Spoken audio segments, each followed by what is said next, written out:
Hello, everybody, and welcome once again to an episode of the Dark Match. It is still February 24th, and this time we're talking about WWE, Raw and SmackDown.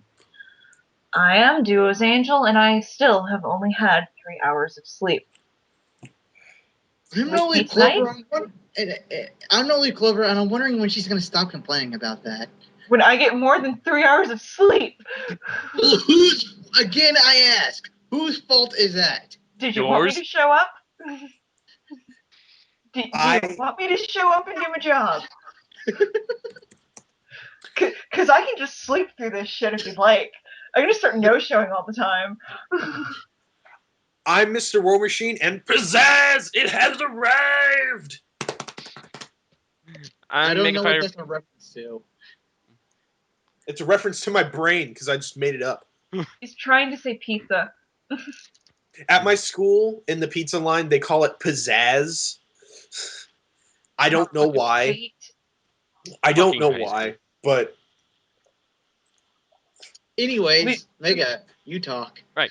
I'm the match striker of DarkMatch Mega Fighter 3, here to butcher the Iron Sheik's voice once more with what gets more what's Iron Sheik treating now?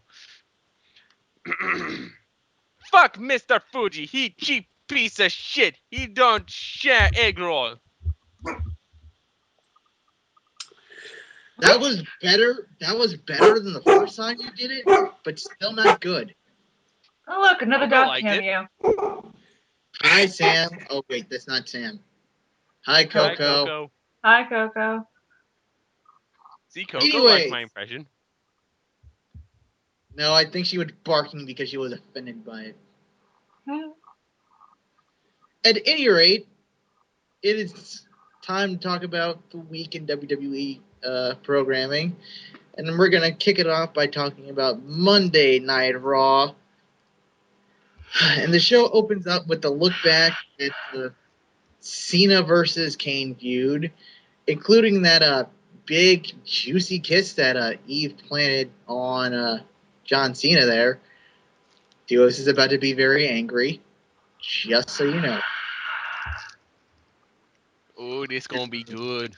So we open up and Eve's backstage with the Bella Twins, and the Bellas, who are acting kind of face-ish, are like, hey, what's going on with Zach? And Eve is like, ha ha ha ha. I wasn't really with Zach. I was just using Zach to get to the top. And now I'm going to use John Cena to get to the top. And then Take this camera. Film me walking in to seduce him. And then she turns right around after she gets done revealing her plan that she's going to, seduce John Cena. That actually did come with an evil laugh. I feel that should be stressed, is that, yes, she had an evil fucking laugh and then set out her entire plan. And then got caught. It's kind of like an 80s cartoon show. But not as well written. Yeah. So, at any rate, she turns around and walks right into John Cena, who's just like, seriously, bitch, you really did that? You really did... Why would you tell the Bellas? God, you're stupid. Well, and it's not like they blew the whistle on it or anything. It's just John Cena just happened to be standing there. Why were the Bellas offended? Like, why were they so upset? Like, they legitimately were looking at her like she was a horrible person. It's like, you're like the worst heels in this division right now. Shouldn't you be applauding her? They're like, dude, that's slow even for me. Yeah, there's a difference between fucking someone over and then fucking Zack Ryder over. I mean, come on. Everyone loves Zack Ryder. I guess so, but anyway. Then again, the Bella Twins snubbed Zack Ryder repeatedly at some points, but really, trying to map out the Bella Twins alignment requires at least 3 different compasses.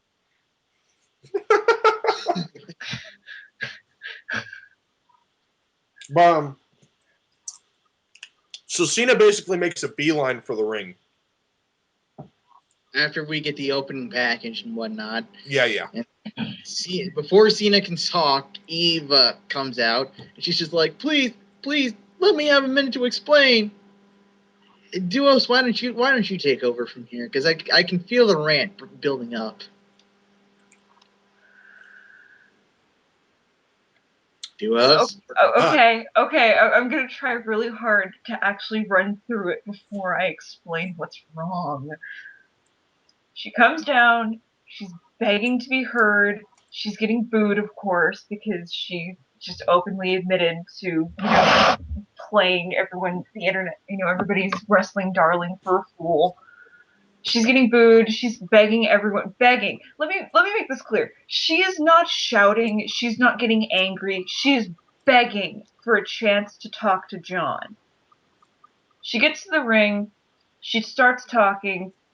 John cuts her off immediately with, "I think you've said enough already," and then launches in to just. I've never actually witnessed slut shaming, ever. Like I've just, for whatever reason, I've never really come across slut shaming so obvious. And that's all this was. Is we basically got to start the show with John Cena slut shaming Eve Torres as she burst into tears. Okay. So we don't even get. Let's just break down why this fails on so many fucking levels. One, the heel turn was so out of nowhere that your brain doesn't quite, like, I understand that, definitely it's cheap heat for her to be going after Ryder because of how popular he is, but you still don't quite get to wrap your brain around the fact that, okay, Eve is now a heel. You don't really get time to digest that. And even if you had, the fact that she's coming out crying and begging for a chance to explain doesn't really put you in the mindset of, I should hate this person, she's bad. No. You end up feeling sorry for her because, you know what, if you really stop to think about it, it's a really fucked up industry. It's a very sexist industry. I could see why women would probably go into it thinking, you know what, I'm going to have to kind of flirt my way to the top.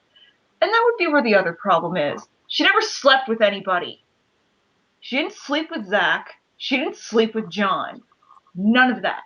Yeah, she had that kiss with Cena, but that could easily be argued as a heat of the moment thing because she was legitimately in danger when that happened. That might have been where she got the idea to just be like, you know what, let's just take this to the next level. He's obviously interested. I could use this. Before that, she was just flirting. So we have now officially slut shamed someone who wasn't sleeping around. Not only that, but it doesn't even, her plan that she was just using John Cena doesn't even make sense because, like, 2 weeks before, when Ryder got slammed through the fucking, well, not 2 weeks, but before that, when Ryder got slammed through the fucking stage, she was like all fucking sad and blamed John for everything that happened. So wouldn't the better play, if you're going to be this manipulative, villainous harlot person, wouldn't the better play have been, oh, John, it's not your fault. Don't blame yourself. Don't blame yourself, John. The thing that bugs me about it is that it's very obviously a thing they came out with last minute to, like, I guess for some reason they felt like they had to make Eve a heel. I guess they just wanted to do something new with her. No, but here's what I think, and this is going to be the only thing I'm going to say before I go back to being quiet. It was either make her a heel or make Cena a heel in their minds. And guess who's not going to be made a heel? That's what I was thinking. I can see that. I can definitely see that. Well, it's not even that, because it wasn't like John Cena was all, it's not like John Cena wanted to fucking kiss her. It would have been very easy to explain that John Cena didn't want to fucking kiss the woman. That would have been easy to explain to me. Am I wrong? What? We don't even have to go that far. We can't just, like I said, it was a heat of the moment kind of thing. It's a cliche, sure, but I can still run on the fact that the kiss happened and both of them realized, oh shit, what have we done? Especially since they turn around and Zach's sitting right there. Yeah. And I can imagine that's exactly how that was going to get played off. It makes no sense. It makes no sense that, like, okay, so she gets, legitimately terrified and horrified by Kane, and then at the last minute when Cena rescues her, she's like, "Oh God, this is my chance. I can finally fucking seduce him," and then she kisses him. Because that seemed like it takes pre-planning. Like she thought Kane was gonna kidnap her. Like she was just hanging out backstage. Like, hey, Kane's probably gonna kidnap me tonight. I should just chill out and see what happens. Now, before we move on, I would like to point out one thing, because I feel that it does need to be said what should have been done instead of this. Oh, and I should mention that John Cena does accuse her of being diseased. Nice. While she's crumbled in the ring crying. Just fucking class act. And I like John Cena. I like him a lot. Our baby face, ladies and gentlemen. Yeah, but our fucking baby face. There was a secondary reason for them doing this, though. And the other reason was because I think this was their segment to let people know that, like, John Cena is super fucking serial now. He's not fucking around. He doesn't care about anyone's feelings. I think there was a little bit of that going on too. I think that's why he was so fucking harsh. Because face Cena would just make like a fart joke or something. He wouldn't outright call her diseased in a post-key, you know? I'm just going to keep quiet. Why couldn't it, and this is the other thing I realized was that let's just go ahead and flip genders around here. This is a male, Eve is a guy. Male wrestler did the same thing. For whatever reason was using divas. Why would you ever use divas to get to the top? Let's just, for the sake of argument, say that would actually be possible in this industry. Not that I actually feel comfortable. Not that I enjoy having to describe female wrestlers that way, that they're so fucking useless you can't fuck your way to the top through them, but I'm just saying. Let's just pretend this is a mirror universe. Mirror universe time. Just AU, what is it? Earth. I used to know. Okay, so Jane Cena is slut shaming Evan Torres. Go on. You know, it's like, but then that wouldn't happen. Like, even if we ignore the fact that when men are in this situation, they're generally congratulated for being, you know, so sexually prowess, it would have never been about the sex. I would like to state for the record, they've done this angle. This exact angle that you're talking about. Oh? Yeah. Christian versus Jericho back in like 2003. They had this angle building up where it was when Lita and Trish were friends. It was about that time. And so Christian and Jericho had a bet for $1 Canadian about who they could sleep with first. That's not the same. I kind of disagree because when Trish found out, there was a slut shaming there, but well, a much more apt example of slut shaming would be the night after No Way Out 2001, in which Trish Stratus was forced to get down on her knees and bark like a dog. That's not slut shaming. That was just Vince being. I don't even want to go into what that is, because oh shit. Slut shaming is at least, socially acceptable. It's just, oh god, that's far, far worse for so many reasons. But no, in the end, my point is that if this had been a guy that had betrayed two female wrestlers, you know what the angle would have been? You know what he would have been in trouble for? For being a backstabbing son of a bitch. Not for being any kind, not for being a slut, not for wanting to sleep around, but because he betrayed their trust. Why couldn't we have that here? Because that's all that happened. She lied to them. She's two-faced, sure, but she's not a slut. Yeah, she's not a slut. Why did it have to be about sex that didn't even happen? Why couldn't it just be, you're two-faced, no one can trust you? So stay the fuck away from me. I don't want to hear your lies. Because that would have been adult, and how are we going to call her a Hosky? Yeah, I know. How are we going to get Hosky to trend on Twitter? Shit. Yeah. Well, it's not the great option, but slut shaming it is. Gotta keep that entertainment value high. It's just, oh god. So, but at any rate, after that happened, Still staying quiet. Okay. Thank you guys for letting me get that out. Yeah, I figured you needed to rant on it a little bit. But after not sleep. after that segment, well, the segment doesn't end quite there. Cena tries to go and help her up as she starts to cry, and then Eve jumps up and tries to kiss him. Yeah. Cena gets away from her because he says, as this Duos mentioned, that he'd like to be disease-free, and Eve starts crying.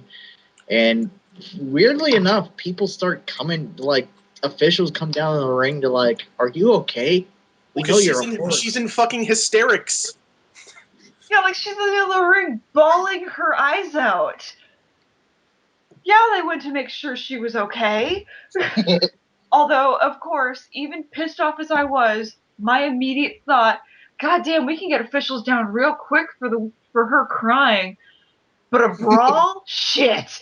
No one's around to stop an actual fight before people get hurt. Kane's dragging a wheelchair-bound Zack Ryder to God knows where. Fuck it, we're getting donuts. Yeah, Kane dragging Eve Torres to lock her in the back of a goddamn ambulance. No one to be found. Few tears on stage. Oh shit, we better get out there, guys. We gotta get her off the set. We got a match to do. We can't have this woman crying on national television. What if some girl starts watching?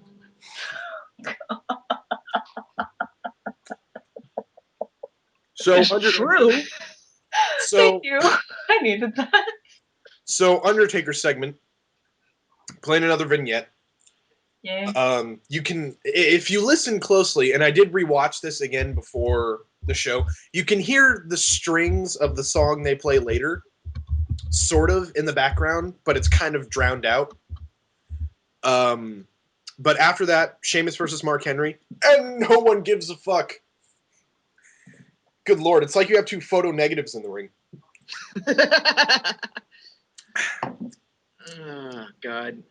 Sheamus versus Mark Henry. Really, this was more about the fact that for some reason, Johnny Ace has the authority to unsuspend Mark Henry, even though he's a SmackDown superstar. Okay. So, this match, it wasn't really a match. It was kind of like 5 minutes long because Mark Henry is working hurt, and for some reason they insist on making him work instead of just like giving him time off. It's very classy. Which is weird in the face of the fact that one of the rumors about why Brodus Clay straight up disappeared is that, he was an unsafe worker. Well, it's all great to be like, okay, worker safety and shit, but not when you have a wrestler working hurt. Yeah. So, Brodus Clay is a menace, and he's dangerous, and he's reckless in the ring, but we can go out and we can have Mark Henry bust his ass for no fucking reason to have a 5-minute match on the show. Because that makes sense. Ugh. At any rate, Sheamus wins. No we one go is back. surprised. Yeah, and then we go backstage with Johnny Ace motherfuckers and Yeah, David I have to stop you really quick. I really like that they're pushing Sheamus now. Because 3 months ago, he would have lost to Mark Henry. Yeah. So I like that Sheamus is winning. I really like Sheamus. I think he's the fucking man. And I'm glad he's going to WrestleMania. I don't know if he'll win. I think really it's kind of up in the air at this point, and I like that. I don't know if Daniel Bryan is going to lose. Bryan Danielson, whatever. Daniel Bryan Danielson is going to lose his title or not. I like the fact that I have to toss it up between these two new guys. Keyword. New. I'll say it one more time. Punctuate for emphasis. New. I like that. Now that I've gotten that out of the way, if anyone has anything else to add, please do. If not, let's just move on. So we have our backstage segment with Johnny Ace, the Executive Vice President of Talent Relations and the soon-to-be permanent General Manager of both Raw and SmackDown. And he's with everybody's favorite Uncle Tom, David Otunga. Wow. Ow! That's what he is, and I can say that because I'm black. I You know you can can't say it. fucking say it, but damn, that's harsh. It's the truth. That's what he is. Dude, if we were in the same room right now, totally give you like a hug or a high five or something. Notice how it's only the white guys that are shocked by this. I understand how harsh of a fucking insult that actually is. So it really caught me by surprise. Well, it's You true. don't often hear people It's throwing true. that around. It's true. It is absolutely true. Yeah, I don't hear that very often. My dad's name is Tom. I have a really funny story about that really quick. My dad's name is Tom, and my cousin when he was really little, got lost in a store, and my dad kind of walked ahead because he was looking for him. And my cousin saw him, and he starts running towards him, yelling, "Uncle Tom! Uncle Tom! Uncle Tom!" Oh my god. Yeah, I guess that did kind of ruin the name for everybody, didn't it? Yeah. At any rate,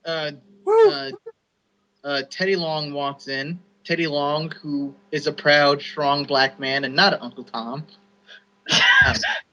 Shall we start, just like every time one shows up on TV, or we have to talk about one of them, you're just going to separate them into the two categories? Exactly. Teddy Long comes in. Teddy Long comes in, and John Laurinaitis is like, "Hey, Teddy, welcome to my office. Make yourself at home." And Teddy's like, "Fuck you, man. I'm here for business. Stop trying to fucking take my job, or I'll pimp slap you upside the fucking head. We all know the only reason you're famous is because you fucked Giant Bob's wife. Go away." I have had it with these motherfucking Laurinaitis in my motherfucking show. That was less Teddy Long keeping it real and more No Leaf going insane. Yeah. Little column A, little column B. But Mostly column A. But they say that one of them should be running both brands. And Teddy wants to see what the fans think, of course, because Teddy's a man of the people, for the people. And Laurinaitis throws out the battle royal for the number one contender spot. And as Otunga's walking away, Teddy makes fun of him. Deservedly so. They throw up another promo of Undertaker commercial. Back from commercial. Kofi Kingston and R-Truth versus Epico and Primo. And yeah, I'm sure you can guess who wins here. Oh, God. Who gives a shit about these two people? I mean, I want to care. That's not fair because I think Primo's a good worker, and I haven't really seen enough of Epico to like form an opinion, but he seems good too. But it's just like, who cares? Who cares? No one cares about the WWE Tag Team Champions. These are two guys who, despite having a championship belt, aren't even going to be on WrestleMania in all likelihood. Yeah, So, pretty much. So it only served as a means to, I don't know, have Kofi and R-Truth have a tag team match together. Oh, no, I get what they're going to do because they're probably going to have Kofi and R-Truth be on this together, which would suck. Yeah, why not lump two of your best workers into the same dead-end tag team division that you lump everyone into that other people like? Didn't Kofi just escape that hellhole? He's right back in it. They like him there, apparently. You get back to your tag team corner, Kofi. But But I'm a good worker and I'm entertaining. You know, I get good pop. No. No, tag team. Don't worry. When we need you for something good, we'll But- let you know. Don't worry. We're gonna waste all our time building up Brodus Clay and then do fuck all with him. But guys, I'm not stupid anymore. Please. I've learned my lesson. That was still one of the funniest things on Raw that I had seen in a while. What, Randy Orton going apeshit? Yes. But they pump up the Battle Royal, and they say when we come back, we're going to make another Hall of Fame announcement. And they go to the video, and guess who's in the Hall of Fame? Former WCW World Champion, Ron Simmons! Damn! Damn! I thought this was an interesting choice. I mean, I don't really have a problem with it. And he is one of the only two African-American WCW champions. And he did have a pretty good career in WWE. It does kind of feel like they were like, we need a person to be in the Hall of Fame. Probably a black person. Well, I know. they're putting Mike Tyson in, so I mean, I guess they would have had that quota filled. Maybe they put more thought into it than that. Okay, you're right. I mean, there's precedent. I mean, he was like what he did accomplish was monumental for its time. Mm-hmm. I mean, he wasn't just the first black world WCW champion. He was the first black world champion. Period. You know. Yeah, that's is true. awesome. Yeah. Okay, so I can see it now. I just remember when I saw it, I was kind of like, that's an interesting choice. But the more I kind of think about it, then the more it makes sense. The one thing I noticed, which shows how out of the loop I've been with Raw, is that fucking Edge is going in the Hall of Fame. First announcement. Dude, welcome to fucking the beginning of January, dude. Like, Jesus, you've been paying less attention than I have. Well, I had a lot of shit going on in January. Oh, right. Yeah, you were kind of busy. You know, family and otherwise. So I wrestling was on a very low priority list. And you figured you would have heard about it from somebody.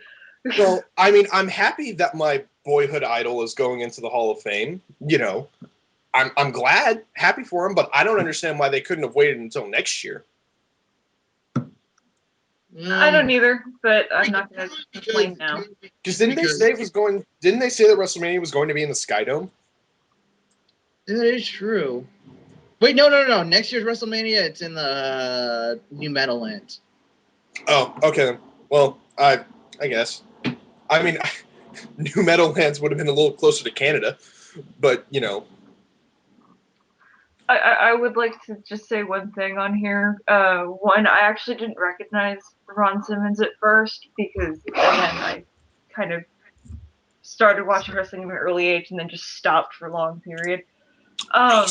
When they got into his, during the Attitude Era, his tag team, then I recognized him as the guy who I always kind of was annoyed by them because they have tentacles on their tights. Wait. And I'm Wiccan, and the point was that it was supposed to be satanic. So it always kind of annoyed me. It's like, can you just get new ones made where they're upside down? Please. Oh yeah, That's all I ever thought of those two. Although one of the things they showed for the promo video, I actually did see that. I saw that when it happened. Oh yeah, Which gave me all sorts of fun and joy. It's just like, oh my god, I actually remember that. Hall of Yeah. my memories. I almost completely forgot about the fact that they were the acolytes at one point. They weren't always the AP. Jesus What is Christ! that sound? What the hell? Anyways, At any rate, our next match. yeah, fucking thanks, Arrow. I know that.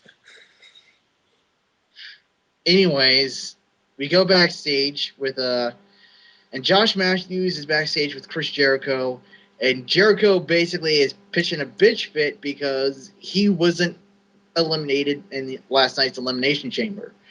He's like, I took a cheap shot from Punk, and then I woke up in the trainer's room, but I was never fucking eliminated. So obviously, Punk isn't the best in the world. I deserve a title match. That was the gist of this promo. And then he keeps bringing up, this is the end of the world as we know it. And I don't know if that's going to be like his new catchphrase or whatever, but it doesn't really make that much sense. Yeah, like, because the last time I heard him say it was before the Royal Rumble. It's like, okay, so that was just his one time of using that to say shit's going down, and then he lost. So, yeah, that's not really something you turn into a catchphrase. Ominous warning, maybe, but, like, you don't get to use it to, build up to every fucking, like, match or pay-per-view you're a part of. Eventually, it just doesn't mean anything anymore.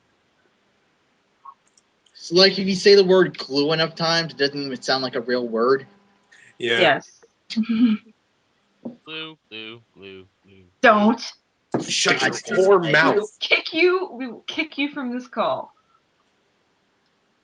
Well, actually.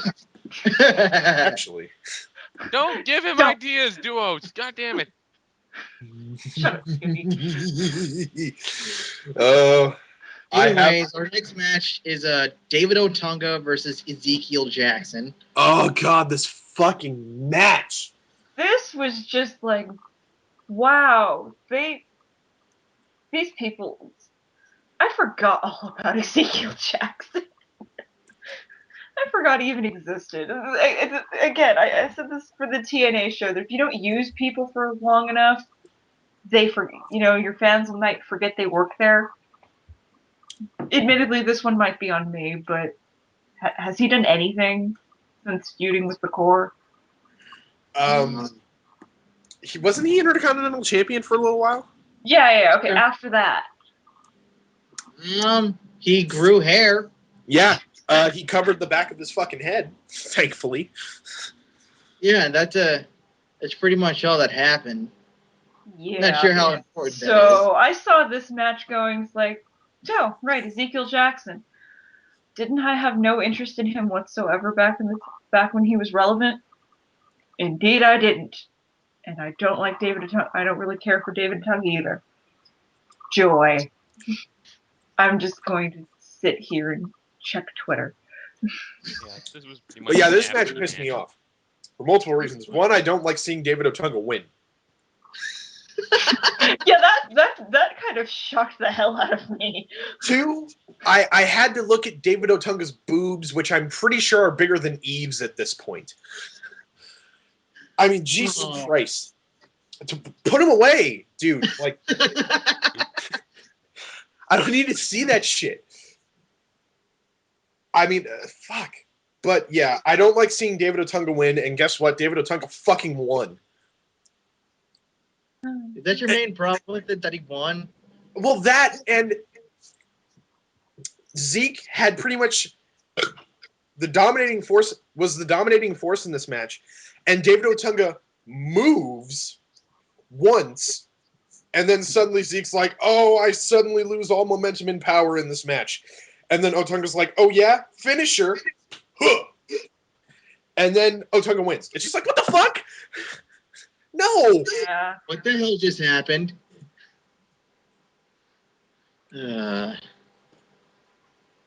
At any rate. It's just bullshit to me.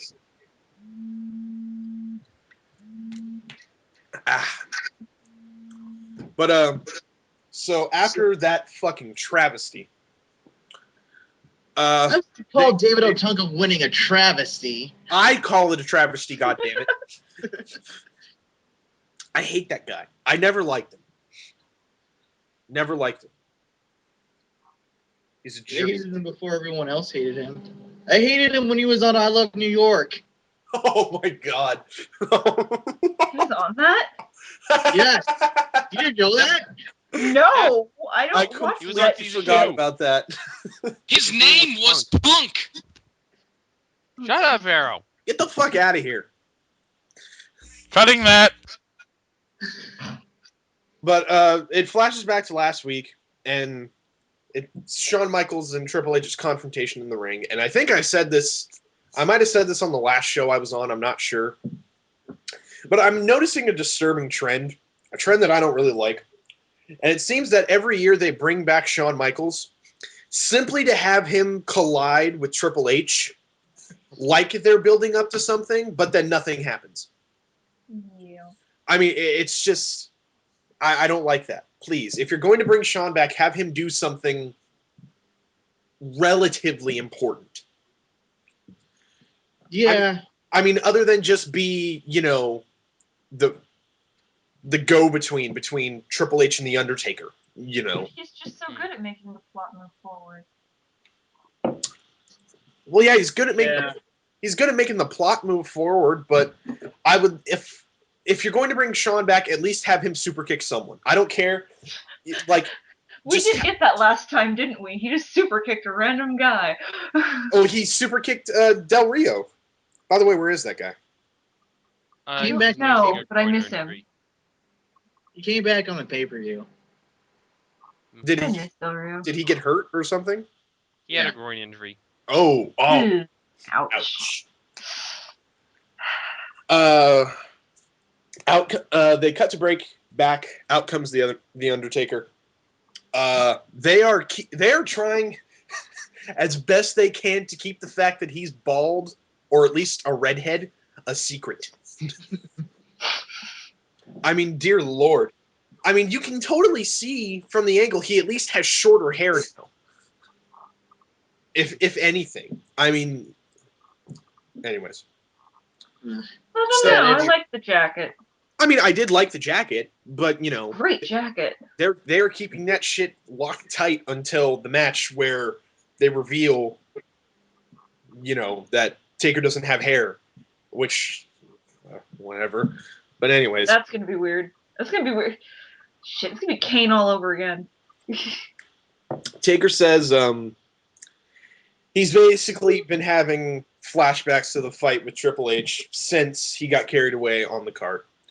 And he says it's been a living hell, like a mental hell, not a physical one. He made sure to point that out.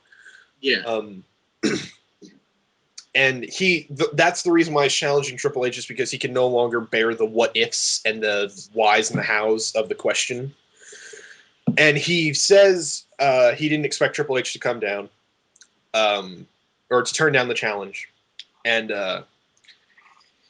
he prattles on not prattles on, that sounds a little negative. He goes on for a little bit about how he basically wants it to end. So really, this was honestly somewhat disturbing to watch, because it didn't seem so much like someone going, you know, give me my last match, it's my due, I deserve it, so much as kill me. Do it. They're definitely playing this as he's a tired old man. Not exactly how they're explicitly stating it, but it's definitely how it's being played, is that he's old, he's done. And one thing that I find interesting is, you know, the way Triple H is basically saying hilariously what we say, in that it shouldn't be between them, it should be between Taker and one of the new guys, you know, a younger guy.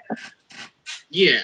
It really does just come off like Undertaker is floundering for something, some last I can't even really describe it, but it is kind of Some freaky. last I think the point they're trying to make altogether is that there's only two people left from the Attitude Era, and that's Triple H and Undertaker.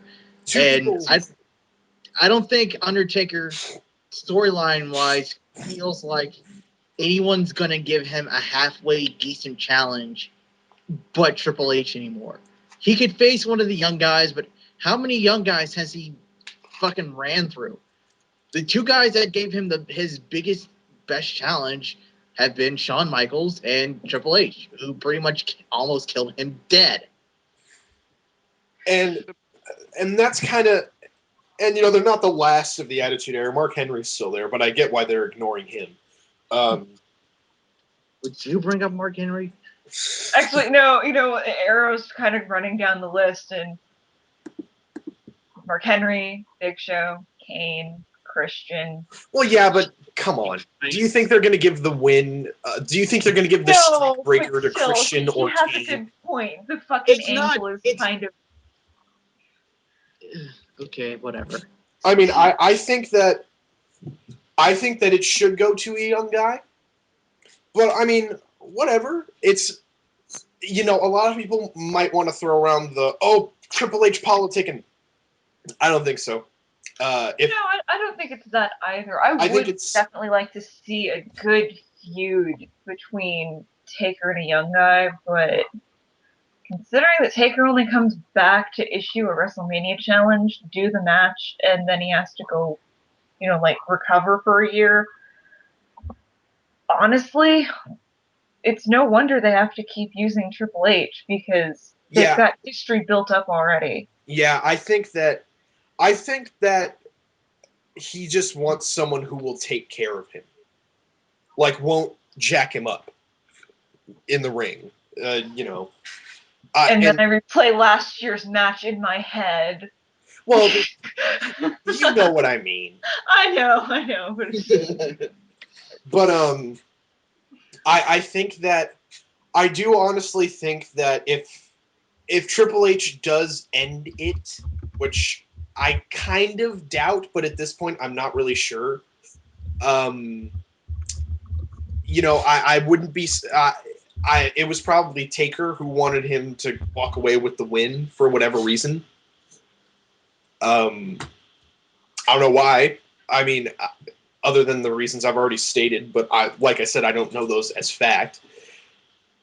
The thing is that, again, this is kind of one of the problems of, doing serious kind of angles in wrestling is that if we had a movie or a book or something like that, like a medium that you could really expand writing, they could probably make this sound just fucking perfect. Like, there really is no one else, but it's wrestling, and we can speculate, but honestly, they're probably not thinking about it that hard. Yeah. At any rate, this whole promo really was a means for Taker to go Triple H into finally accepting his match. And basically, I thought it was funny that the one thing that finally got Triple H to accept this match was he runs him down, he calls him a coward. But the one thing that finally gets him to do it is that Taker's like, well, we all know what the problem is. You're not as good as... Everyone knows you're not as good as Shawn Michaels. Yeah. And that's the thing that makes Triple H be like, motherfucker. You son of a bitch. It's on now. I'll show you what a match, Shawn fucking Michaels. You want a match? I'll give you a match, motherfucker. I'll give Shawn a match, too. Who else wants one? Huh? You want one, King? You want one? I'll give everybody who wants one. Hey, Cole, over here. You want a match? Bring all those fucking young guys out. I'll wrestle them right now, goddammit. Hey, Stan, you want a match? He just fucking pulls the sledgehammer out, just starts fucking swinging it around his head like a fucking helicopter. I'll kill you all! He runs into the impact zone, swinging the sledgehammer all around. I'll fight these guys too. Who wants a match at WrestleMania? Hey, Sting! We're not even gonna bother calling. Fucking match right now. It's not Taker, it's me. Oh, God. You're a silly, silly bastard. But yeah, and so Undertaker successfully goads him into the match, and Triple H makes it Hell in a Cell. Taker agrees by not agreeing with him at all, by just kind of looking at him. And as he's leaving, a wild Metallica appears. It was like, I knew it was coming because people had told me, and like, Yeah. and all of a sudden it was just like it kicked in. I was just like, what the fuck? Yeah, especially because he didn't come out to that song. Well, yeah, but I like the use. It makes a lot of sense. They didn't. I found it strange that they didn't use the verse that really kind of exemplifies this entire feud. You know, like the third verse really kind of ties the knot together. I know I'm talking about The Memory Remains by Metallica. That way I'm just not leading people on just like, what are you talking about? The third verse really kind of ties it all together, but they have never used that. Like in the promo they aired on SmackDown, they didn't use it. At the end of this, they didn't use it. It was just kind of weird. The third verse? What's the third verse? It's drift away, fade away, Littleton Goddess, ash to ash, Okay. dust to dust, fade to black. You were about to say ass to ass. That's No, I didn't. you were Oh, God. No, I was not. Well, I know I what don't I'm watching appreciate after this the slander, show. god damn it! Shut your filthy mouths! All of the people What who've happens when seen you Human do- Spider second sequence is now very happy Motherfuckers! because we're thinking of funny things. All of you. God damn it. Daniel Bryan versus Santino Marella. Guess who wins? Oh, Yeah. okay. So somebody in the chat mentioned, I think that like Zeke Notunga's match was blink and you miss it. Oh no, this was. I got up because I saw this, and it wasn't really that I didn't really care. It was just that I realized that I needed to put dinner away, and we just had pizza. We'd had homemade fucking pizza, so I got up to put it on a plate and wrap it in tinfoil. The match was over before I could finish wrapping it in tinfoil. Okay, look, I get it. I ordered from Domino's. I But get I it. wish I could get some Domino's. You don't have to rub it in Stop my eating face. DiGiorno. Fuck you all. Bertucci's is awesome. God damn it. But, Brick oven all the way. what is with you people and sticking it to me this evening? What the fuck? It's a fucking coincidence, asshole. Get over yourself. Not everything's about you, War Machine. Shut your whore mouth, Mega Fighter. All right, let's keep going. Daniel Bryan wins. Yeah. Well, obviously. I do kind of like what they're doing with Santino right now, with the Rocky stuff. I think it's kind of, I don't think it's funny per se. I would more call it like kind of childishly cute. Yeah. But you know, this At any rate. angle is cute. Like children who play Minecraft are cute. Okay. Children who play Minecraft have a habit of blowing up other people's houses. Well, I mean, when they're just playing by themselves. Okay. When they're playing big groups of people, you know, it's bad news. Excuse me. Jesus, dude. I'm sorry. Classiest podcast ever. I'm so sorry. I literally, it was up there and I was just like, I can't push it back down now. It's got to go. You know, I would try and move us on, but the next match is Oksana and Kelly versus the Bella Twins. I didn't recognize Oksana. I'm sitting there going, who the fuck is that? Can't be Tamina. Can't be Tamina. Because that was the last diva I saw getting a fucking push. It's just like, is that Tamina? No. It's like, oh shit, that's right, Oksana finally made her fucking debut. Well, she made her debut some time ago, but no one cared. Yeah, It was but a it was still roll-up, that's why several no one months too late as far as I was concerned.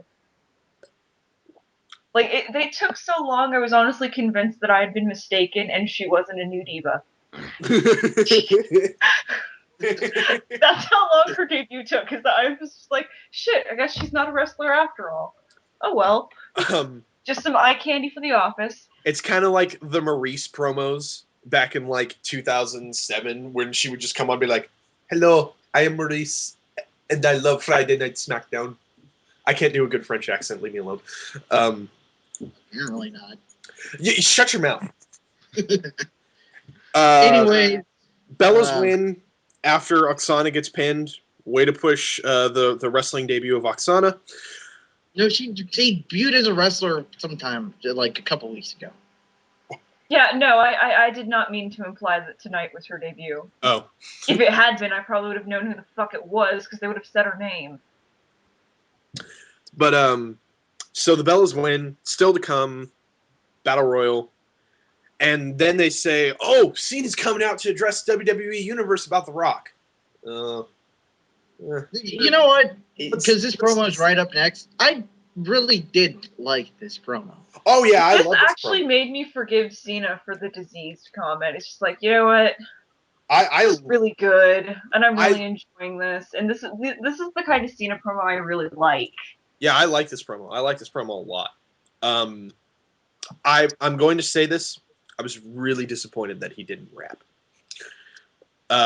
Last time he did, he made a gay joke. Well, a gay joke versus telling someone to blow him.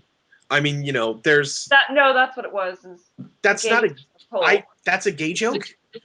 No. I was getting things confused. Oh, I know Glad made a big deal out of that, but Glad makes a big deal about everything.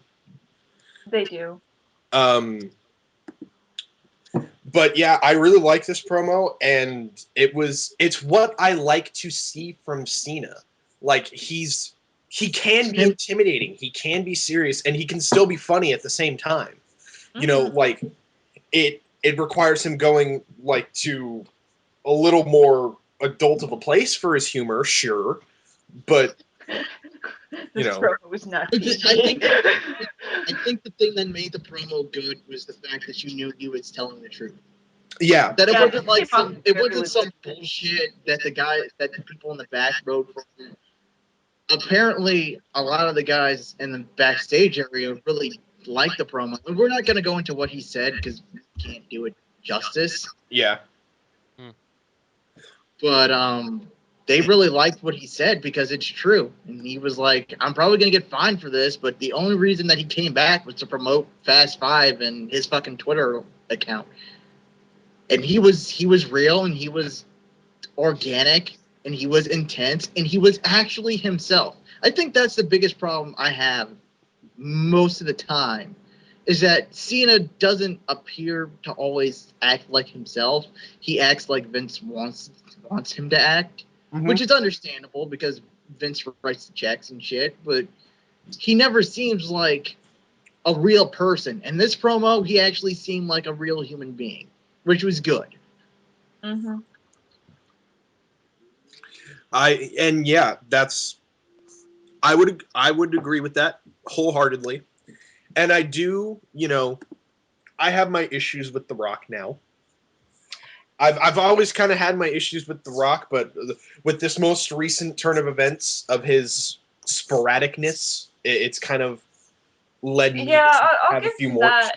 If that was, you know, like they played all of that really well in that last year when Rock showed up, I marked out just like everyone else. Well, yeah, everyone marked out. And then he didn't show up again, and then he didn't show up again, and then he didn't show up again. And it's like they really did. I'll give them credit. At least they took it and they made an angle out of it. They made it really easy to just be like, you know what? Yeah, fuck him. Fuck The Rock. I don't care how much of a goody two-shoes Boy Scout John Cena is these days. At least he's here. At least I get to see him wrestle. And I have my own problems with the Rock's coming back promo as well. But some of that was just how it was worded. So it gave everyone an impression. And now with the way they did this angle, I don't know if that wasn't intentional. But I do eagerly await Rock's response tomorrow to see what happens. Yeah. Rock response on Monday. Oh, yeah, whatever. Monday. It's Friday, dude. And yeah, I'm waiting on bated breath. You mean with bated breath? Whatever. Number 1 contenders battle royal. My fault you don't know how to talk. Shut your mouth. I love how he knows big words, but not phrases. Shut your pie holes. Common fucking phrases at that. He knows big words, but he doesn't know how to use them. I will choke you. He used ostentatious correctly. I will choke you with my fists. Anyways, number 1 contendership battle royal. Big Show versus Cody Rhodes versus R-Truth versus Wade Barrett versus the Great Khali versus The Miz versus Kofi Kingston versus Santino Marella versus Chris Jericho versus Dolph Ziggler. It was a battle royal. The fuck do you expect? Honestly, what made this was that Punk came out to sit on commentary Mm-hmm. and did nothing except talk. For one thing, what really kind of impressed me was that Cole kept going on about how'd you feel about having to face him or face him or face him, and Punk every time was just like, I'd face any of them gladly, and he's just like, good on you, dude. Even if that's fake, that's still kind of a really cool thing, especially since he is technically a face. Is that yes, that's awesome. He is a face. He's totally a face. I mean, I think it's gone past being a tweener to just being a straight face at this point. He's just his own type of face. Yeah. He's in a class all of his own, which I think is why he's so good. Mm. Exactly. Punk is Punk. Phoenix said it best. Punk is Punk. Well, at the end, since there's not a whole lot to talk about because it's just a battle royal, Chris Jericho ends up winning, and Monday Night Raw ends with CM Punk and Chris Jericho staring each other down. This is going to be a good match. It damn well better be, anyways. Oh yeah. Well, but anyways, I don't think there's too much room for an if, and, or but there. I think it is going to be a good match. I mean, you have Chris Jericho, who could work with a bag of fucking manure and put on at least a 3-star match. And you have CM Punk, who could probably do the same, except maybe it would be like a 2-star match. 2.5 stars. 2.5 3/4. stars. You give it? Yeah, 2 3/4. 2 3/4? Yeah. I'd about agree with you there. Yeah. I can dig it. Fuck fractions. Sorry, that's just my general response to fractions. So that is Monday Night Raw, and we're gonna roll right on to WWE Super SmackDown, which was on Tuesday, which fucked everybody up. Yeah, seriously, that shit threw me out of whack. That was just because we were gonna do the show. We were gonna do the show on Wednesday, and I hadn't watched SmackDown yet because I was sure that we were doing it on Saturday.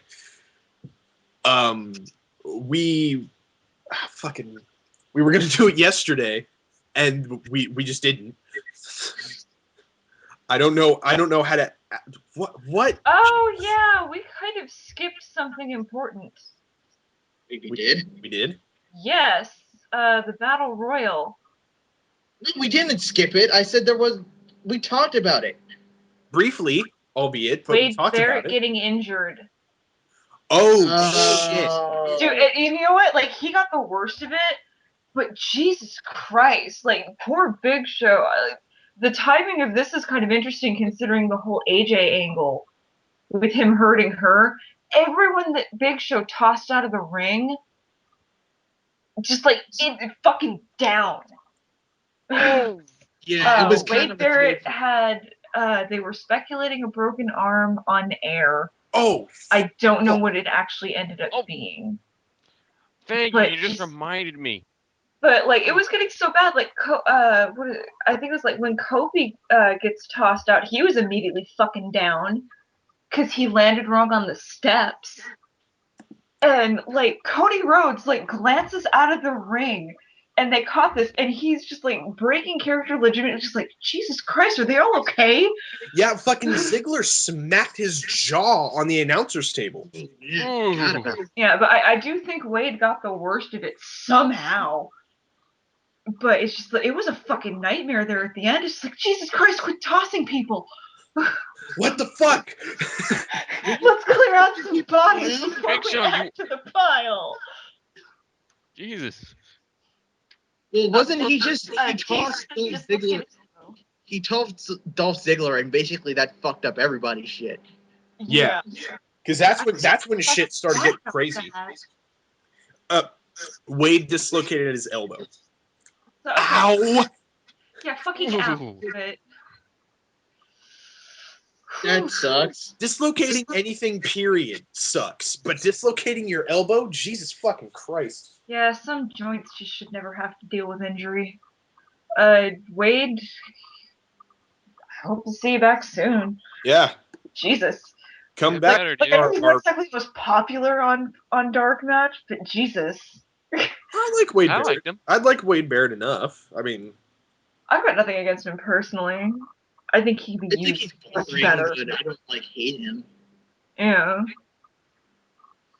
Yeah. But All right. anyways, Well, okay. with that mentioned, sorry we forgot about that. But we move on to Friday Night SmackDown. We're live from Rockford, Illinois, and we have a champion versus champion match. CM Punk versus Daniel Bryan, and then Lillian Garcia introduces Daniel Bryan, and he comes out with AJ. Was AJ wearing another? Was she still wearing the neck brace? No. No. She didn't seem to have anything on. No neck brace this time. yeah, I have a question, and this kind of rolls into like gossip, but is AJ legitimately his girlfriend? No. No? Okay. Oh. I didn't think Anyone so. else find it kind of sad that the poor girl went from being a wrestler to just being a set piece? Yeah. Oh, That's God. not even me being feminist. It's just like, damn. So much Yeah, for girls. I finally made it to the WWE. Okay, we're just gonna make you a valet. No, we're not even gonna make you a valet. We're just gonna make you Daniel Bryan's girlfriend, just so we can do this thing with fucking Big Show. Have fun. All she does during this opening segment is stand there, look pretty, and have her hip constantly cocked to one side. He's like a living Rob Liefeld drawing. Thank you. Whoa. That's what I always think. It's just like, Jesus, she's like a comic book character from the 90s. I almost wanted to tweet that. It was just like, does AJ read a lot of 90s comics? Well placed reference, sir. Yeah, but the thing is, AJ had eyes. Yes, AJ has eyes. This is and true. feet. She also has That well just means drawn. she isn't in Young. That just means she's not from Youngblood. She also has a reasonable cup size. Yeah. She also has well drawn feet. They're not just triangles. Well proportioned. Isn't insane. That always helps, the non-insane part. But At any rate, Daniel Bryan comes out and he's pretty much like, I shocked the world. No one thought I would win the Elimination Chamber. And he's like, Santino was trying to be Rocky, but I'm the real role model and I'm the real Rocky story. And he goes on and on until finally he's like, I was celebrating and my celebration was ruined by Sheamus. Sheamus. And I'm going to ruin Sheamus's WrestleMania moment. And Bryan keeps talking and talking until The Miz comes out. And if you don't remember back to NXT, Who can Miz blame? yeah. like it matters, they explained it pretty clearly. He's like, I always knew when you were my rookie on NXT that you were going to be a world heavyweight champion. And then Miz is like, you know what? We should form a tag team. And then Sheamus is like, fuck you. I did love that. It's just like Miz. Yeah, Miz, fresh like, off of betraying our truth, goes, I want to be in the tag team again. He's like one of those women that collects husbands. So Sheamus runs What out. the fuck? He's having none of this business. He's like, whoa there, fella. And so Sheamus does his Sheamus stuff. And the Miz is like, I will have none of your Sheamus stuff, Sheamus. And then Sheamus is like, well, I will have none of your Miz stuff, Miz. And then they just kind of stand there for a second, and then Daniel Bryan gets tossed out. Daniel Bryan gets tossed out of the ring, and then the Miz versus Sheamus. Yeah, okay. That's one thing is that Raw started off on a horrible note. I was pissed off. It's just bad. It starts off, I'm really enjoying it. The brawl between Miz and Sheamus breaks out, and it's like, I really want to see a match between those two. I didn't think they were actually going to go there for some reason. It's like, I really want to see a match between those. Come back from commercial, official match. It's like, fuck yeah, WWE. Thank you. This totally makes up for Monday. So all is forgiven, mostly. It was a good match. It was fairly short, but it was a pretty good match. Sheamus, there was an equal amount of offense between Sheamus and Miz. Mm-hmm. And yeah, after Miz ducks the bro kick and rolls up Sheamus for a 2 count, and then Sheamus lays out Miz with Celtic Cross, and wha-bam, you got a new winner. Winner Sheamus, KO. Just all around good time in the beginning of SmackDown. So. Oh yeah, good opening, solid opening. And then backstage, Oksana and Teddy. These segments don't get old. No. I mean, they've only been doing this since what, December? Not old at all. They've been doing this for a while. They've been doing this for way longer than that. Oh, that's been longer than December. I feel like October-ish. Maybe They've that's been doing it since she got here. So whenever she got to SmackDown, that's when they started doing it. And that actually wasn't a long fucking time ago. Yeah. But Oksana basically is just like, I want you to be general manager of Raw and SmackDown. You know, she's doing her seductress boogie woogie. And then in walks John Laurinaitis, the executive vice president of talent relations and the soon-to-be permanent general manager of Raw and SmackDown. And yeah, David Otunga's with him too.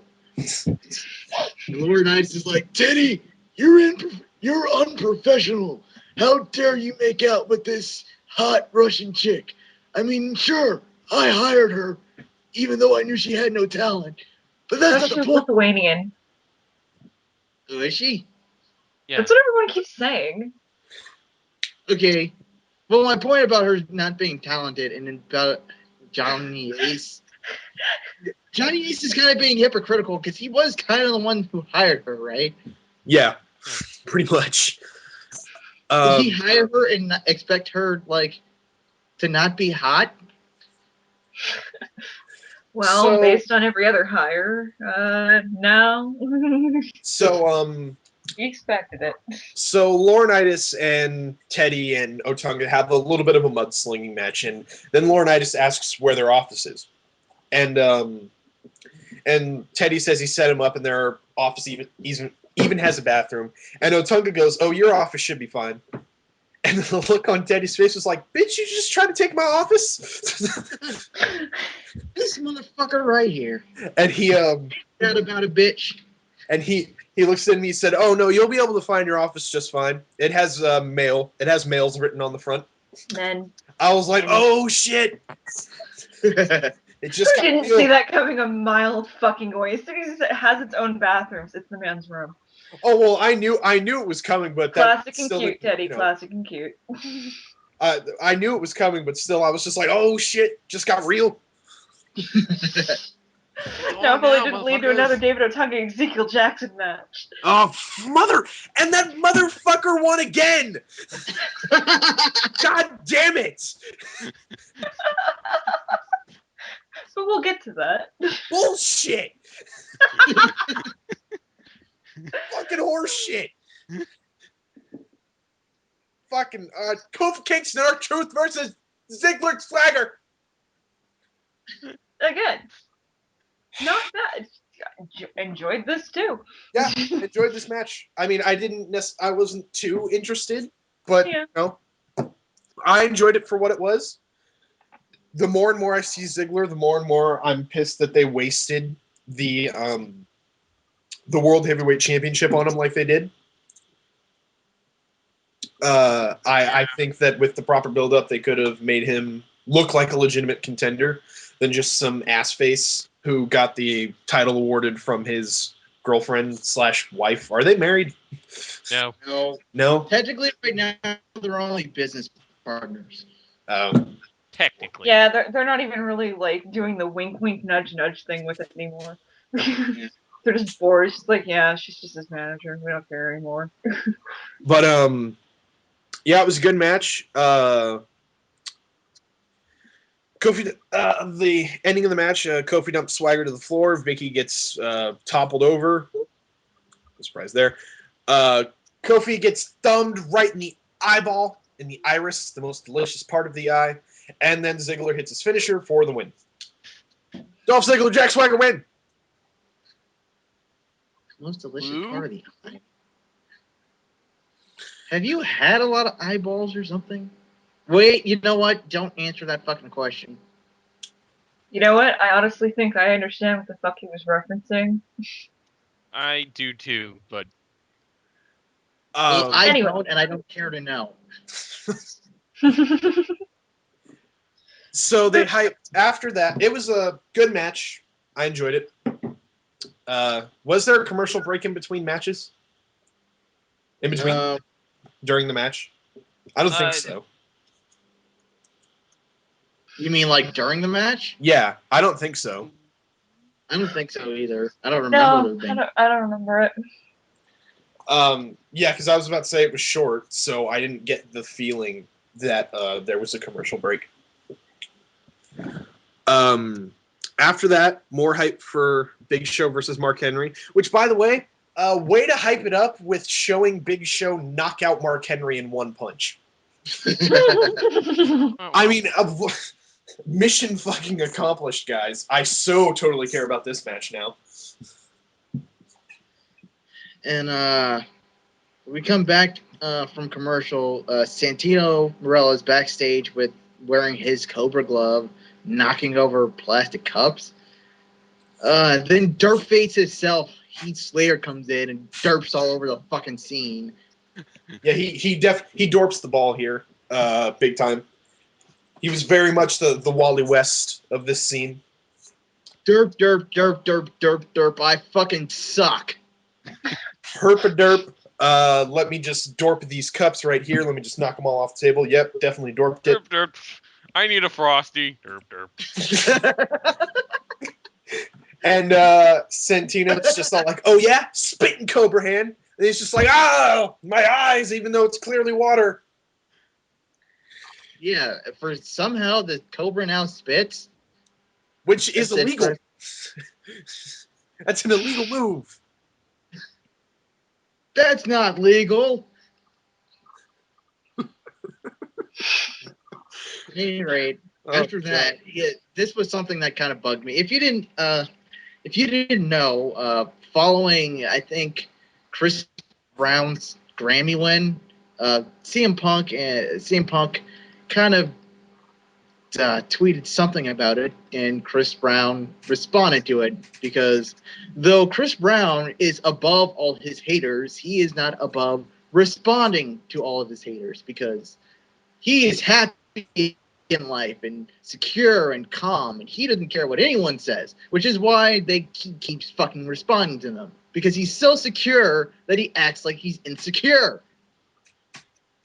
Trolling Chris Brown has just been like one of the better reasons to stick around on Twitter, especially Valentine's Day. Because he You literally follow the people I follow. he literally sits there, and I think pretty much all of his stream at this point constitutes him either vaguely referencing haters or like direct responding to people who throw light complaints at him, like, how dare you beat Rihanna's ass? I mean, How dare you continuously beat a helpless woman in a moving vehicle, dragging her into the house, and the fact that you only stopped because the cops showed up because someone mercifully heard her. He probably would have killed her that night. So CM Punk, after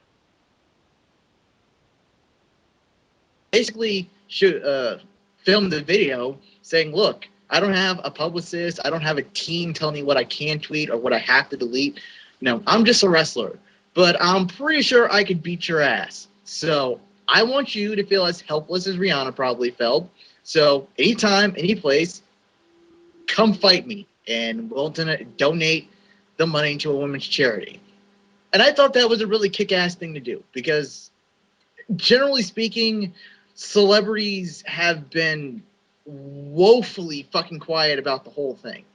Yeah, like no one seems to like it's some secret or something that no one really wants to talk about. I hate to, it's unfortunate that we gotta bring this up, like, on our wrestling podcast, but honestly, and this is nothing against her decision, it might be because of the way Rihanna reacted to it, which isn't necessarily the best reason to stay quiet. Is that, like, I understand that she doesn't want to, have it absorb her fucking life. Yeah, I respect that. That doesn't mean the rest of the world needs to pretend it wasn't a big deal. It's still a big deal. We just don't need to be forcing her to, stand in the spotlight and talk about it for the rest of her fucking life. Well, and the thing is, I wouldn't, I'd let it go. I would still think Chris Brown was a piece of shit for doing what he did, but I would let it go if he just actually apologized, not throughout some half-ass, oh well, what I did was wrong, because anyone could fucking say that. Like, actually apologize for what he did. I'd let it be.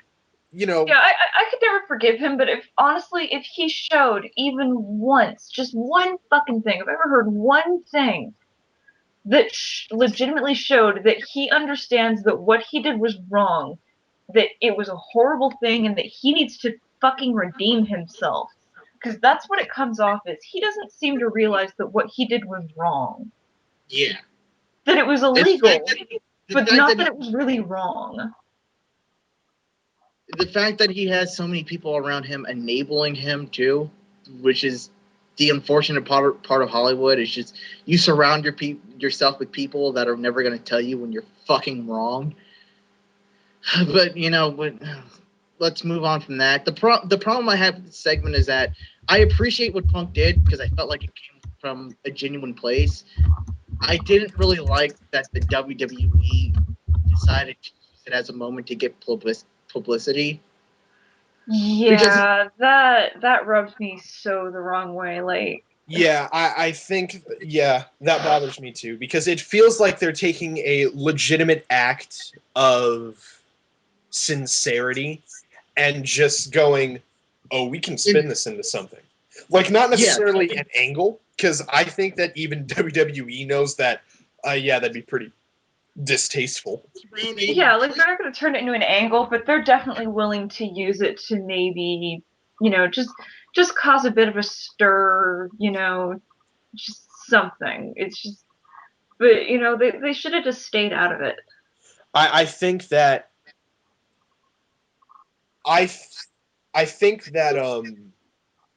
because I think that if they were to turn it into an angle, the rules of kayfabe in the middle of the match would suddenly stop applying. Punk didn't say, I want you to come wrestle me. He was like, I want to fucking beat your ass. Yeah. Yeah, it's I don't like have we'd this end man. that match. We'd end that match with Chris Brown on the floor, probably very unconscious at best, and we'd be watching Punk being led out of the arena in cuffs. Yeah. And as For much as I would beating love the holy Chris shit Brown to the out of Chris Brown. Yeah, as much as I think that's exactly what Chris Brown deserves, is that I don't even want him dead. But I want him to be as severely. I want him to have to go through damn near exactly what she did. Fuck it, he deserves to get his ass kicked. You want to know what I But want? I don't want anyone to go to jail. You want to know what I want? Not worth it. You know the scene in Fight Club when Ed Norton beats up Angel Face? With I want to destroy something beautiful. That part. Yeah. That's what I want to see happen to Chris Brown. Because whoever's editing the show, if you can find a still image of what Jared Leto's character looked like after that happened to him, please post it as I'm speaking right now. But moving on to happier things than assholes who beat women. Fuck you, Chris Brown. Anyways, oh great. Now we have to talk about Khali versus Drew McIntyre. Son of a whore on a stick. Fuck. You know, I do want to talk about this because the rumor is that apparently they've decided to repackage Drew McIntyre. They gave him a gay gimmick. They're gonna make him. They're pretty much gonna make him like Rico. He's Orlando Jordan. Let's not beat around the bush here. No, Well, he's not Orlando no. Jordan. Because one, Orlando Jordan's not gay. He's bi. He's bi. There's a difference. You know, we gotta TNA bringing you new stereotypes to trot out.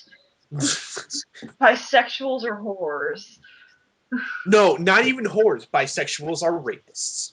Thank you. That's yeah. I really, really hope that they don't stick with this. I fucking please, for the love of God, because I watched something today, and I find it curious that this was brought up in my video production class. We watched a film called The Gay Detective, and it was a student-made film. And it was without a doubt one of the most offensive things I've ever seen in my life.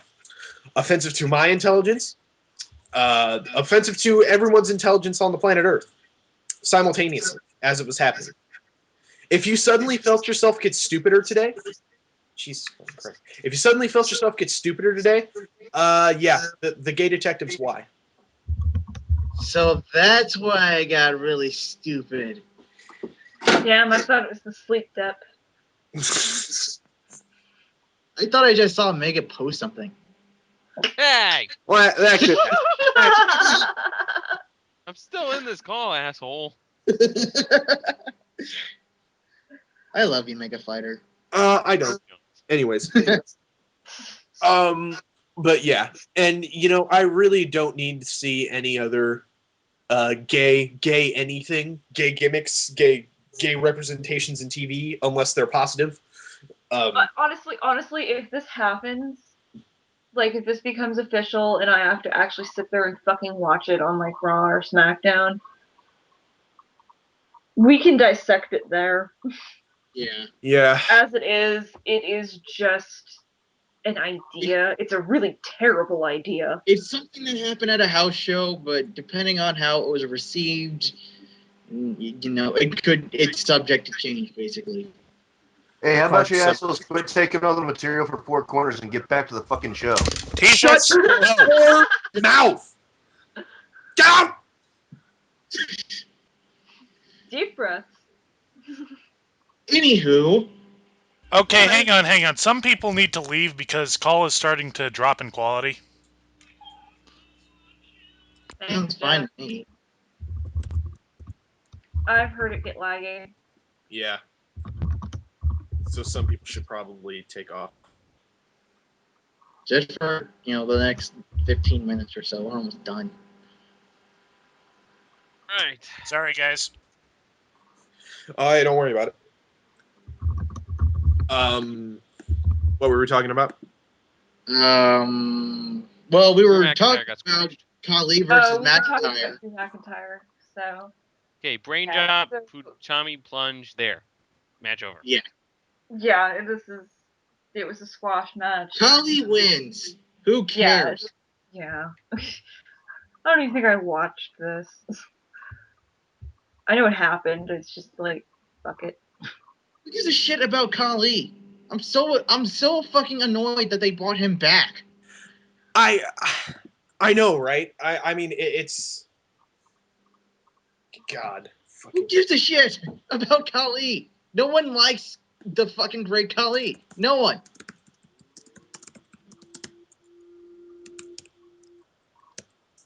India, I guess. Shut up. Admittedly, though, to be fair, that's All right, so next up on the card, well, first, Matt Striker is backstage with the Big Show, and Show is like, I'm gonna deal with Mark Henry tonight, but I'm gonna snap Cody Rhodes' neck if I get my hands on him. So I guess we're gonna have Cody Rhodes versus Big Show at WrestleMania. That won't be too terrible. no, but I can name you several other matches that should be there. How about a fucking karma match? Excuse me. Oh yes, but anyway, Wow, you right said after something that doesn't immediately involve me telling you to shut up, Mega Fighter. Good on you. Yeah. You're such an asshole. Perhaps. Perhaps not. It all depends on your point of view. No. You're just kind of an asshole. Well, I don't remember asking for your opinion, goddammit. Fuck you too. Anyways, Love you, duos. Anyways, I can't stop staring at this incredibly hot picture of these two chicks that I know. did you have to say that on air? Yeah, I did. Come on, let's be honest. God. We don't want to talk about this next match. What is the next? Oh, yeah. not really. So I just came up with something. You can't be mad at me for that. Yes. It's not like I named names. Oh God. Anyways, Mark Henry versus Big Show. Yay. No. I won't even allow for a false yay. All right. This happened. I will let you take two guesses. Who wins? The first one doesn't count. So guess who wins? Jesus. Jesus wins. No, even Jesus loses. Chris Jericho. In this, nope, Jericho Chris loses. Jericho. I'm going with the Digifox answer. Doink the Clown. Cody Rhodes. Close. He showed up. Cody Rhodes could have won. He was there. No. Repo Man. For this, no. Sting. The Goon. Nope. I think we finally Gobbly named your Gooker. two guesses. Hey, at least I answered with people that are still in the fucking business. Fair enough. But those other guesses were just as valid. Guess who wins? No one! So this match was a giant waste of fucking time. So will the next match. Freebird Michael Hayes. Was it Freebird Michael Hayes? Are you still guessing? I almost want to say yes. All right. Moving right along. Scoops! Oh, War Machine, you're just gonna be so happy. Fucking motherfuck! God fucking fuckers! So, first we get a replay of, Undertaker and Triple H's promo from Raw. Then it's time for a rematch. David Otunga versus Ezekiel Before I Jackson. storm off, let's talk about the video package. That was amazing. That was an amazing video package. I think that was maybe one of the most well-made Undertaker video packages for WrestleMania that I've seen. I had to kind of qualify that a little bit. Okay, now we get to talk about David Otunga versus... Fucking bullshit! Fuck this shit! Wrestling's for fucking nerds! Wait. You have that wrong. Well, backwards. Damn it! So this happened again. It wasn't any better than I it don't was. even remember this fucking match. I knew it happened, but I don't remember anything about it. I don't actually remember seeing it. Otunga It won. could have That's what just been happened. footage from Raw, for all I know. I mean, there's not really a whole lot to say about the match because, you know, I mean, what do you say about this match? It happened. It exists. Otunga won. Yeah. Yeah. War Machine, you can come back. Fucking. War Machine, I just have to ask. Is there blood on your hands? I will kill you! And then there will be some blood on my hands, motherfucker!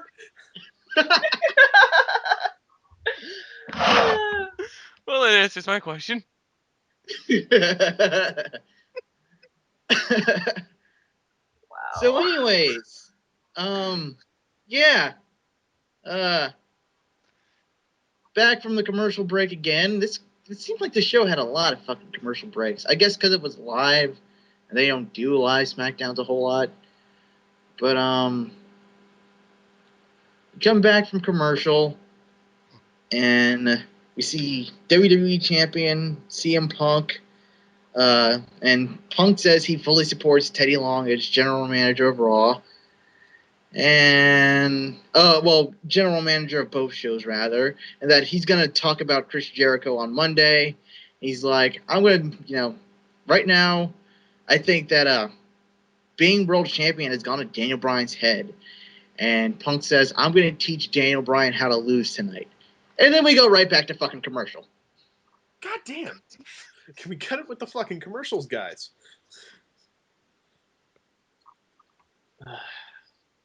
I don't know. Yeah. The promo itself was fairly basic. I mean, there's really nothing much there. Yeah, it was pretty stock. Yeah. Not bad, just, nothing special. I will state one thing though. Fucking Stryker broke character in the middle of the promo. Wait, he did? Yeah, he started giggling when Punk said like a joke. Was it like actual giggling or like kayfabe, ha ha ha, you're so funny giggling? No, it was legitimate chuckles. So from now on, because he broke character, we will call him Chuckles McStriker. Because Chuckles the Clown, and it makes Am me I going want to have to call horrible, myself the horrible Chuckles things to happen. McStriker of DarkMatch? Do you want me to die? Is that what you want? Do you want the insanity to mount up? Because then I will kill myself. If you start calling yourself Chuckles, I will start going on a rampage to kill you. And I will topple the Master of Hell and bring about the end of the world, Mega Fighter, if you name yourself Chuckles. I will become Cthulhu. I can do it.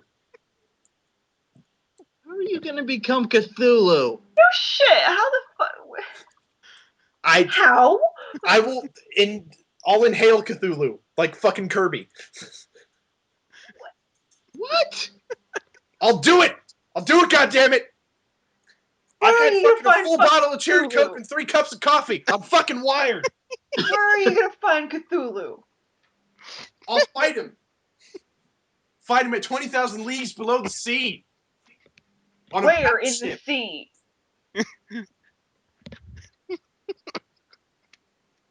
You know what? Fuck So this. anyways. Right along. Main event. Fuck all of you. Daniel Bryan versus CM Punk, non-title match, of course. And then they plugged the fucking CM Punk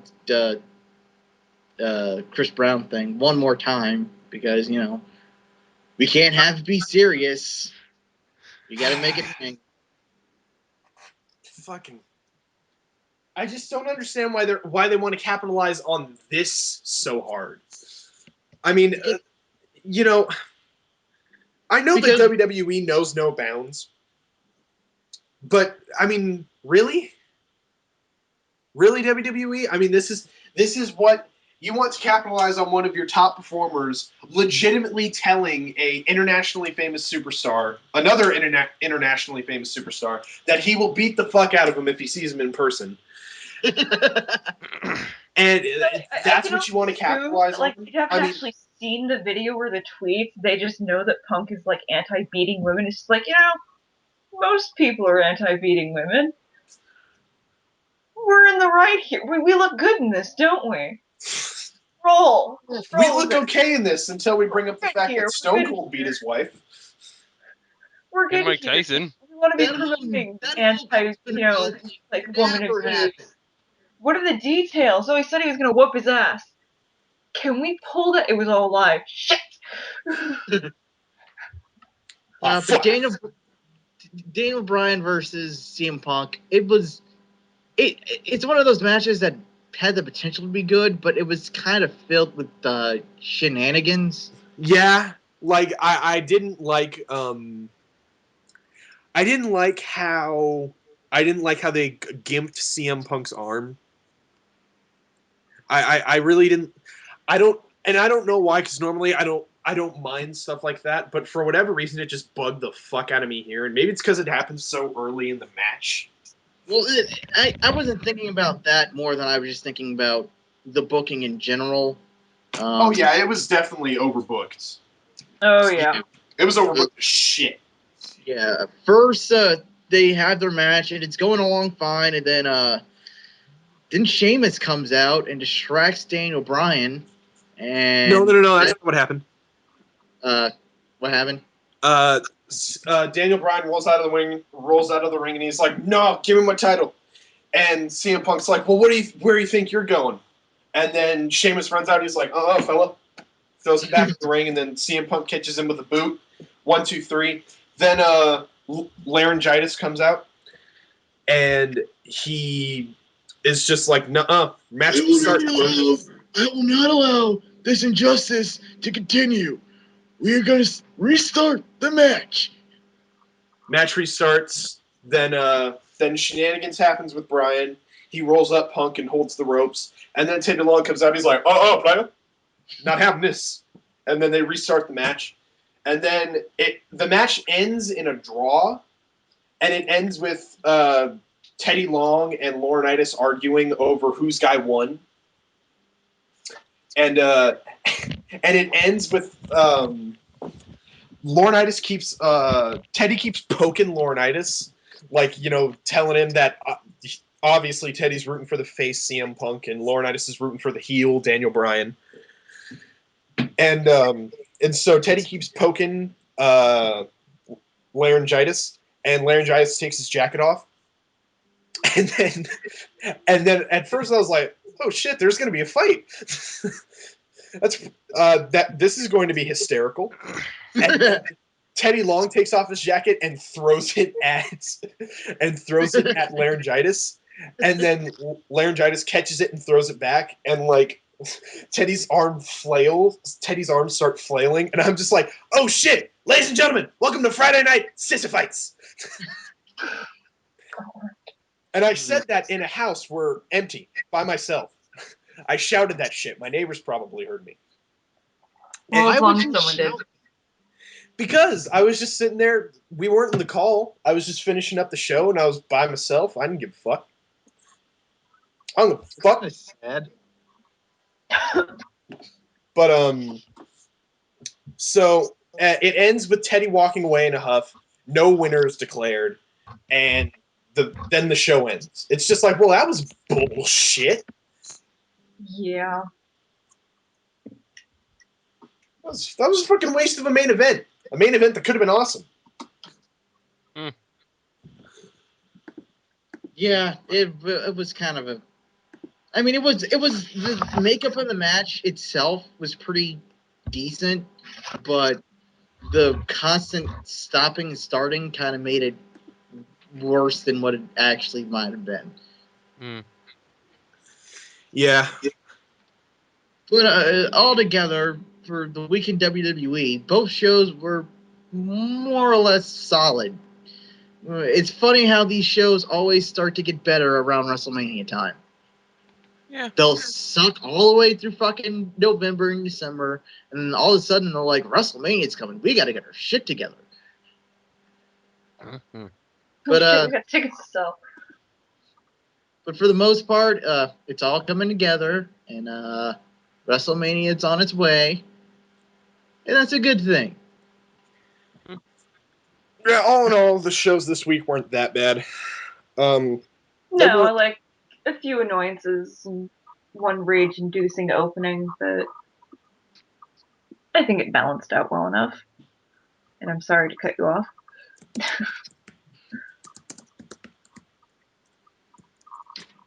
At any rate, I think we're gonna start to wrap this show up with another episode of our favorite game.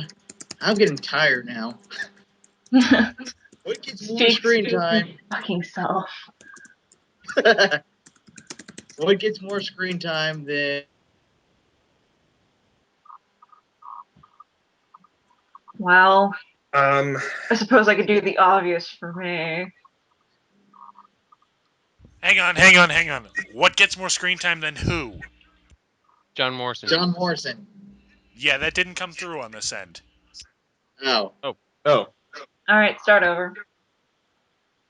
Now it's time for our favorite game. What gets more screen time than John Morrison? I'm just gonna do the fucking obvious.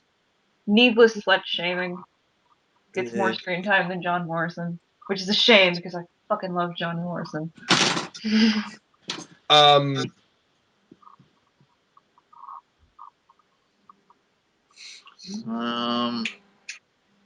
Not too much stupid. Okay, Triple H giving everyone a match gets more screen time than John Morrison. You get a match, and you get a match, and you get a match. Who wants a match? Who wants to go toe to toe with the great one? I mean, the cerebral assassin. Hey, Super Smash Bros. You get a match. Otunga's double D's get more screen time than John Morrison. Oh God, what got more screen time than John Morrison?